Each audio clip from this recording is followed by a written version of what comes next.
as of today, we're starting a new format for the Footy Fantasy Show that comes in every Sunday. Instead of having a host of guests representing different football clubs, we're starting this format where two people will come on the podcast, talk about a few issues surrounding football, and we will have a chance to have people call in to contribute, to tell us what their thoughts are on specific issues.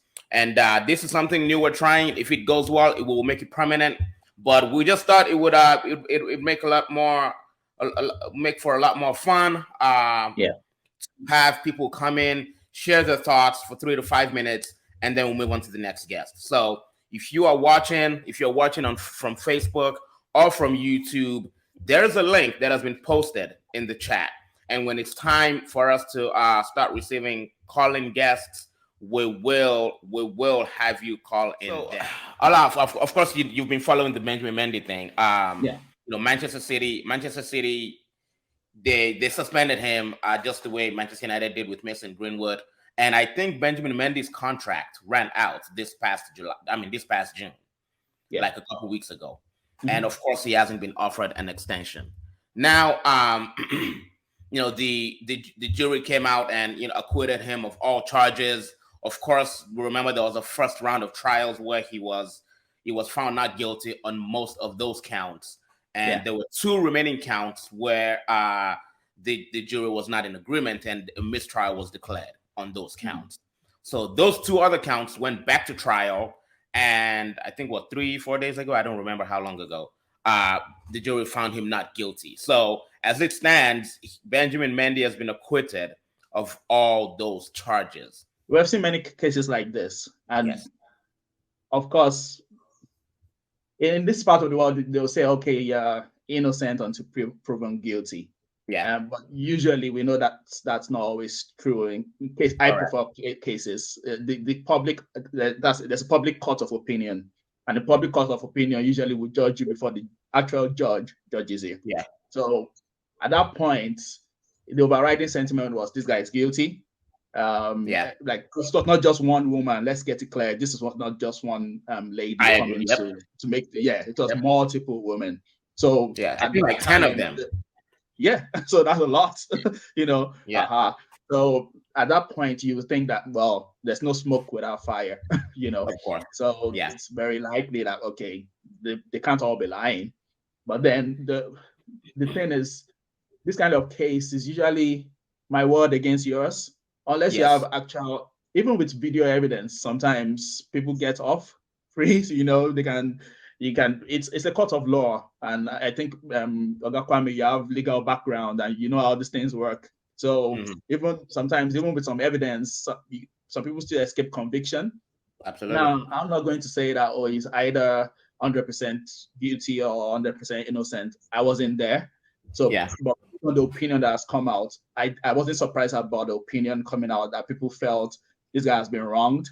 And if the courts and you went to trial and all the charges eventually you were acquitted, then I feel people maybe are entitled to feel sorry for him. Now, that's not to say the potential victims were also like they should not feel any pity for them. It's just I just think with footballers and high-profile footballers, probably need to be a bit more careful. I want to start by speaking to the issue of people saying that the women who brought these charges against him should be prosecuted and imprisoned and all that stuff.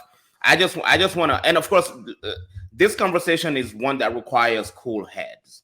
You cannot have a conversation like this with when your head is gone, when you're not level-headed, when you're not cool-headed. It's a conversation that requires calmness, and there is a public policy reason behind not prosecuting somebody who alleges sexual assault or rape or whatever, because imagine what that would do to other people who in the future might suffer from the same thing. They'll think, well, if this guy doesn't get convicted, then they're coming after me. They're coming after me to prosecute me. I might be imprisoned, and we can't just go to that extreme of prosecuting everybody who alleges sexual misconduct if it turns out that the accused was eventually found not guilty. So we cannot go to that. We can't go to that. That's just what I think. We cannot go to that, because that will play a major role in stopping people from reporting those abuses. Yeah. Secondly, when you're a footballer, you have to be careful. I don't know. I kind of share the sentiments of, I'm a little bit with Ola, like, as far as like, be careful, those kind of things. But I'm also with Jola on the whole, like, there's a lot of people coming at you and prosecutors. I trust the system. I trust the justice system. It might be because of my career or whatever. But I wanted to say that when it comes to professional, rich men, okay, high class, profile, that kind of thing, what's going to happen is that you just have to you live a different life, so you got to live a different way. I get it, but you already have the warning now that this is coming. This is going to happen. Okay, you're out there, and there's going to be there's some, just like every type of profession, just like every type of people, there's some bad women out there. Okay, there's great women out there, there's bad women out there. Okay, and so you already know that.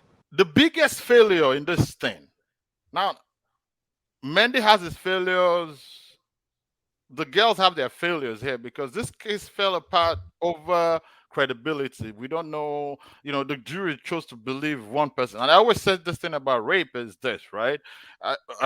Sometimes, like, Oga Kwame, you've heard me say this in our private group, where there's some rape cases that is a he say, she say. You don't know the truth. People always think about rape and they think it's always something so violent. No, it's not. If a girl tells you no and you continue, it's rape. If a guy is drunk and a woman sleeps with him and he's not sure, he might have said yes, but it's still rape. It could technically be rape. So I don't want to get into all those nitty-gritties, but the thing I do not understand is looking at how this case fell apart. How did they bring this case to court? Because these girls were literally destroyed in court.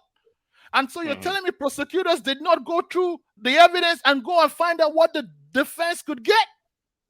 And then why did it take 2 years?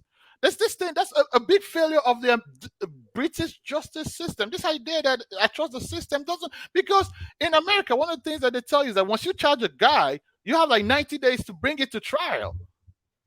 It's only in exceptional cases that it tends to drag so long. This guy was outed to the public and he was being investigated for over a year. And then it took another year for all this to now come to this. Yeah. I do not know whether Benjamin Mendy is guilty or not. That is not for me. Sorry, let me put it this. I don't know if he's innocent. That's not for me to judge. But I have to say that this was a big failure of the British justice system and of the prosecutors. You cannot hang a guy's life for almost 2 years and you're investigating when it is not something that you were not sure.